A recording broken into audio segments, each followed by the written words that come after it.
dito muna, Brother John, Brother Angel, sabi ni Nobody, so may kasalanan ang pari mag-refuse dahil sa binasa mo, Bro John Ray, under the discretion of the communicant or tayo na nag-receive ng Eucharist. No, no bro, wala siyang kasalanan doon kasi for me, tinest niya yung tumatanggap kung may paniniwala ba siya sa Novus Ordo.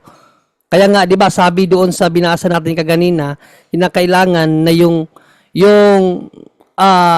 tatanggap na nakalhod, alam niya kung ano talagang pinakaturo ng simbahan. Kasi kung kaya lang siya nakalhod kasi ayaw niya yung Novus Ordo, hindi po pwede yun. So, ang ginawa ng pare, test kung ginawa ba niya yung paglod kasi gusto lang niyang lumuhod or kasi hindi niya ayaw niya tumanggap sa kamay kasi siguro pagpalagay natin may ano yung kamay niya, may pilay, hindi niya maitaas, hindi niya maiangat, kaya nagluluhod na lang siya.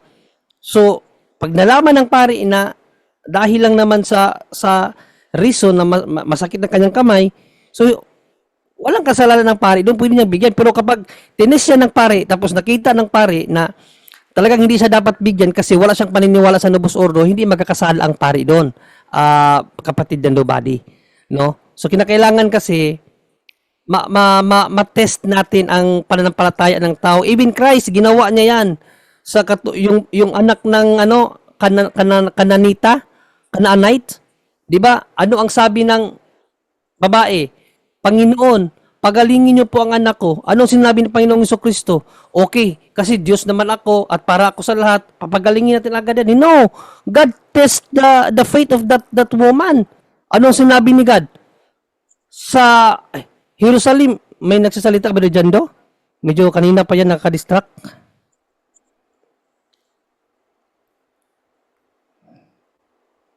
No, so, okay bro. So, ano ang sabi ni Panginoong Jesucristo? No, bago niya ginamot, tinest niya muna ang pananampalataya ng babae. Ano sabi ni Panginoong Jesucristo? Sa Israel lang ako isinugo. Pero nawalan ba ng pananampalataya yung babae? Hindi. Sabi niya, Panginoon, kahit mumog mo lamang ma, malaglag sa iyong hapagkainan, kakainin ng aso. So nakita ni Panginoong Jesucristo yung pananampalataya ng babae. Kaya anong sabi ni Panginoong Jesucristo? Humayo ka anak at kagaling ang iyong anak mo. So hindi mali ang i-test ang pananampalataya ng tao, lalo-lalo na kung pare ang gagawa niyan. Kasi ayaw nga ng pare na mapawalang saysay yung katawan ng ating Panginoong Jesucristo kasi ang utos ng Panginoong Jesucristo, huwag niyong ibigay sa mga aso ang mga banal na bagay. Sobra pa sa banal yung Diyos mismo yung tatanggapin mo eh. Tapos ibibigay mo lang basta-basta sa taong walang pananampalataya sa turo ng simbahan. Kaya walang kasalanan ng pari doon, bro, Nobody, no? To test something or someone is not a sin. I-test mo siya para talagang makita mo kung tama ba ang kanyang ginagawa. Hindi kasalanan yung kapatid na Nobody.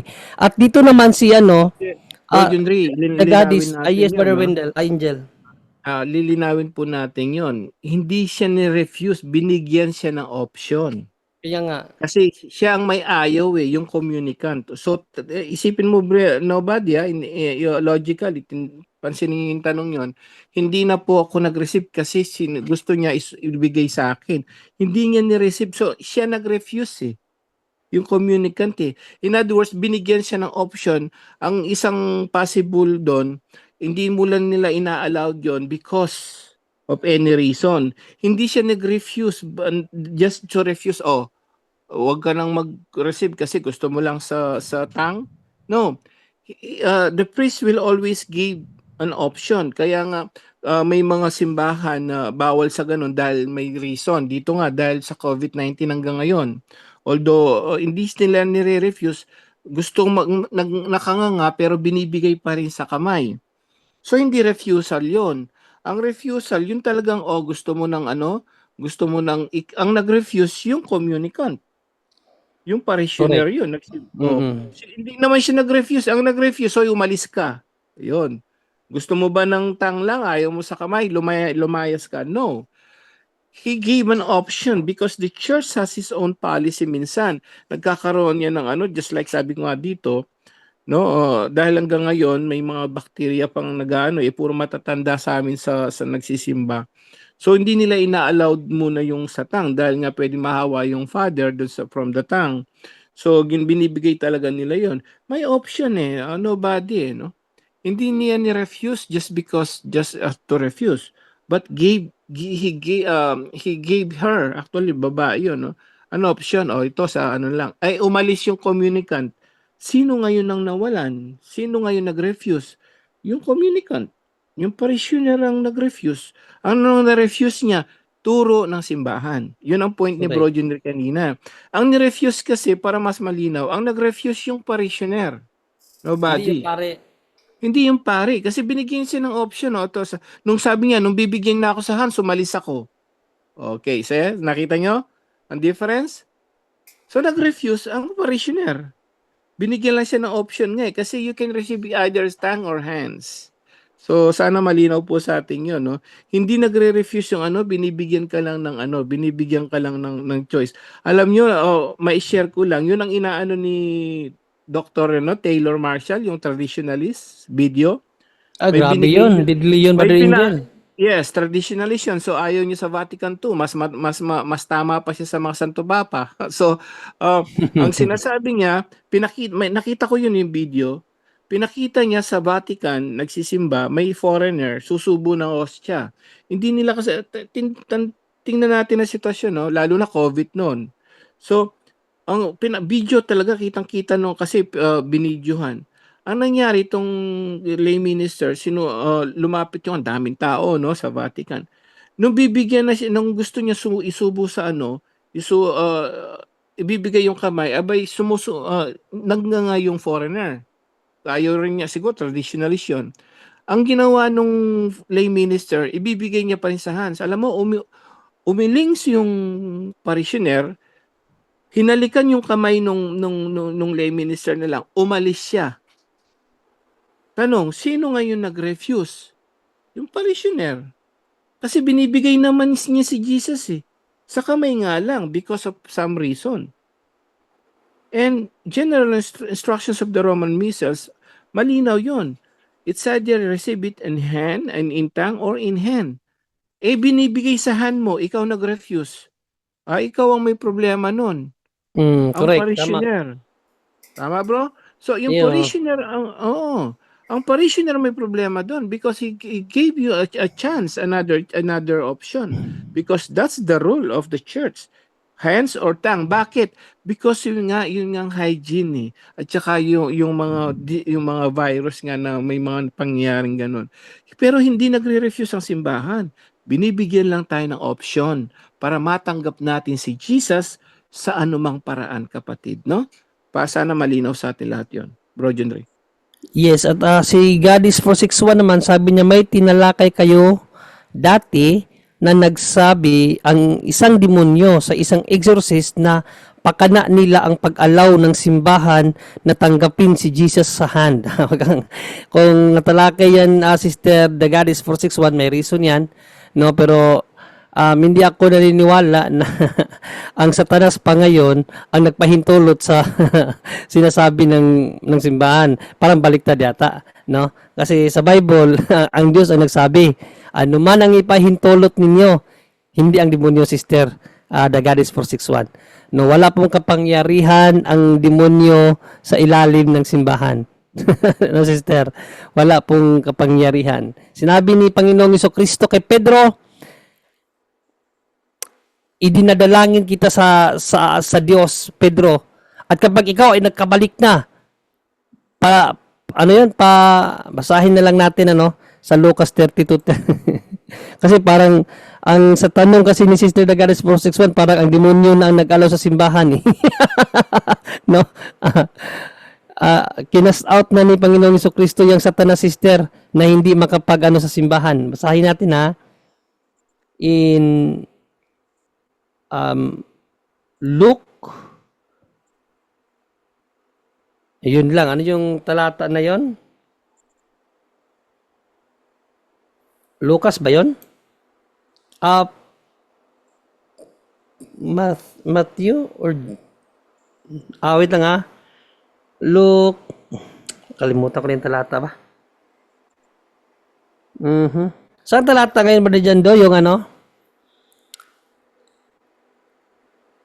Yung Pedro, inihingi ka sa akin ni Satanas. Lucas 22:31. 22, 32, 31, 32 yan. Maraming salamat Brother Jando. 22, 31, 32. Ayan. Ano? Ito. Kaya wala nang kapangyarihan ang sister, ang demonyo sa simbahan. Cast outed na yan ni Panginoong Jesucristo. Basahin natin. Simon, Simon, hiniling ni Satanas na subukin kayo tulad sa pag-alis ng ipa sa mga trigo. Subalit idinalangin kita upang wag manghina ang iyong pananampalataya at kapag nakabalik loob ka na, patatagin mo ang iyong mga kapatid. So pangako yan ng Panginoong Jesucristo, idinadalangin kita upang wag manghina ang iyong pananampalataya. Si Panginoong Jesucristo mismo ang dadalangin sa Ama na wag manghina ang pananampalataya ng simbahan. Question, si Panginoong Jesucristo, pag siya ang nananalangin sa Ama, dinidinig ba siya? Of course, dinidinig yan. Matthew 16:23. Anong ginawa ni Panginoong Jesucristo kay Satanas na umaalig-ig kay San Pedro? Basahin natin. Anong sinabi ni Panginoong Jesucristo? Ngunit hinarap siya ni Jesus at sinabihan, umalis ka sa harapan ko, Satanas, hadlang ka sa aking landas. Ang iniisip mo'y hindi sa Diyos, kundi sa tao. As outed na yan. Actually, ang konteksto nito, si Pedro, talagang sinususulan ni Satanas na sabihan si Panginoong Jesucristo na sabihin mo na wag siyang mamatay.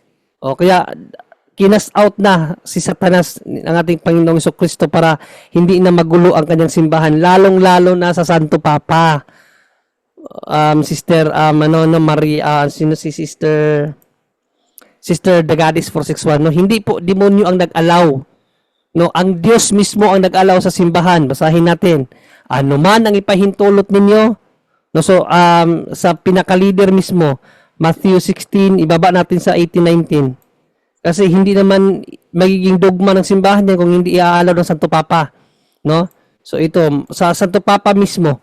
At sinasabi ko sa iyo, ikaw ay Pedro. Ibig sabihin, ang Santo Papa natin yan. At sa ibabaw ng batong ito ay itatayo ko ang aking iglesia at ang pintuan ng daigdig ng mga patay ay hindi magtatagumpay laban sa kanya. Ibibigay ko sa iyo ang mga susi ng kaharian ng langit. Ang ipagbawal mo sa lupa ay pagbabawal sa langit. At ang ipahintulot mo sa lupa ay ipahihintulot sa langit. Ang nagbigay ng pahintulot sa simbahan, na anuman ang ipahintulot mo dito, ipahihintulot sa langit, hindi si Satanas, kundi ang Diyos. Ang Sister Dagatis 461, yun po ang sagot natin sa iyo pong magandang pag-recall Bro Henry, sa maraming mga nabanggit dito. Yes, Brother Angel? maraming nag-ano niyan, pati sa YouTube yan, no? Pati daw si Mama Mary nagsabi bawal ang ganito. Sabi daw, hindi yan ang turo ko, ganito, bakit tinuro ng ganon. Ang iniisip ko ngayon yan, yun, medyo muntik na ako na-influence doon, no? Pero pinag-iisipan ko talaga mabuti yan, no? Marami yan. Sabi daw ni Mama Mary, ganito. Although hindi yun approved ng church, no? Yung mga private revelation na yun. Ngayon, yung sinabi nyo, Sis Goddess, na ang demonyo nagsabi, siya daw nag-utos sa simbahan nun, no? Para daw, ang tanong lang natin dyan, unang-una, saan episode po namin tinuro yon? Although siguro baka may nabanggit ako noon sa mga napanood ko lang. Baka tanong yon. Baka tanong lang, no? Ngayon, iniisip ko siya mabuti, no? Bakit bawal lang, kahit deposit of faith, tingnan natin yung turo ni Jesus ng mga apostol. Bakit pinagbabawal, magpo-focus tayo talagang bawal sa kamay? So pinag-aralan ko yan, ang dami kong naano sa YouTube na bawal yan, sabi ni Mama Mary daw, mga bishop nga may nagsasabi yun, di ba? Natanggal na yun si bishop, na excommunicate na yung bishop na yun eh. Tapos ang dami traditionalist ay dapat ganito, dapat nakaluhod, dapat. Iniisip ko ngayon ganun. Okay, so titingnan lagi natin sa deposit of faith. Anong deposit of faith? Yung turo ni Jesus, turo ng mga apostoles. Kailanman wala silang nagsabing exclusive lang sa sa no? Actually walang nangyaring Wala naman nangyaring yung sa aklat ng gawa nung nagpira-piras yung tinapay, kinain nila. Bro, Junri, may mababasa ka bang puro sa lang sinubuan nila yung mga miyembro? Saan? Sa mismong deposit of faith sa Biblia, wala, di ba? Wala. Meron ka bang si Jesus sinubuan niya? Sa O Panginoon si Jesucristo nga, sa Panginoon Jesucristo nga mismo kunin eh. eh. Kunin. Oh, Kunin. Hindi naman ngayon, sinabi niya nga at isusubo ko, walang ganun. kaya nga kung titingnan natin Goddess 461 o kaya mga nakikinig ngayon, marami tayong narinig sa video ng mga apparition daw ni Mama Mary, mga traditionalist, hindi dapat. Saan mababasa ngayon yun na hindi dapat? Vatican I, yes, sinabi nila yon na dapat ganito. Batas ng Vatican I. Pero biblically, walang ganun eh. Kaya nung pinalitan niya ng Vatican II, pwede ba? Yes. Ano man pa yung tulot sa apat na Santo Papa nag-approve niyan, Cardinal at saka Bishop eh. So ngayon, sino tayong ordinaryong nakarinig? Sabi daw ng demonyo doon sa panaginip. Sabi daw ni Mama Mary sa panaginip. Bawal daw yan. Sabi ng mga traditionalist, Vatican I lang yan. So, ang basihan mo ngayon, punta ka sa pinakadulo. Ano ba sabi ng Diyos dyan si Jesus? Sinabi bang subuan nyo lang sila? Huwag nyo bigyan sa kamay? Wala eh. So, at the end, church pa rin. No? So, iniisip ko yun, church pa rin, na naginip si visionary. Sabi niya, sabi ni Mama Mary, bawal daw yan. Sabi nung visionary, hindi naman na-approve by the church. O sabi ng iba, narinig daw dun sa yung demonyo nagsabi. But, at the end, still church pa rin mag-approve nun sa mga ganong sabi-sabi. No? So, whatever church permits, doon tayo focus, heavens permit. Dahil at the end, hindi naman tayo mas mataas pa sa simbahan. No? Hindi tayo mas mataas pa sa mga Santo Papa at mga kardinal natin.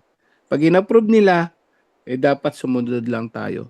Yun po, Bro Junri. Bro Jando.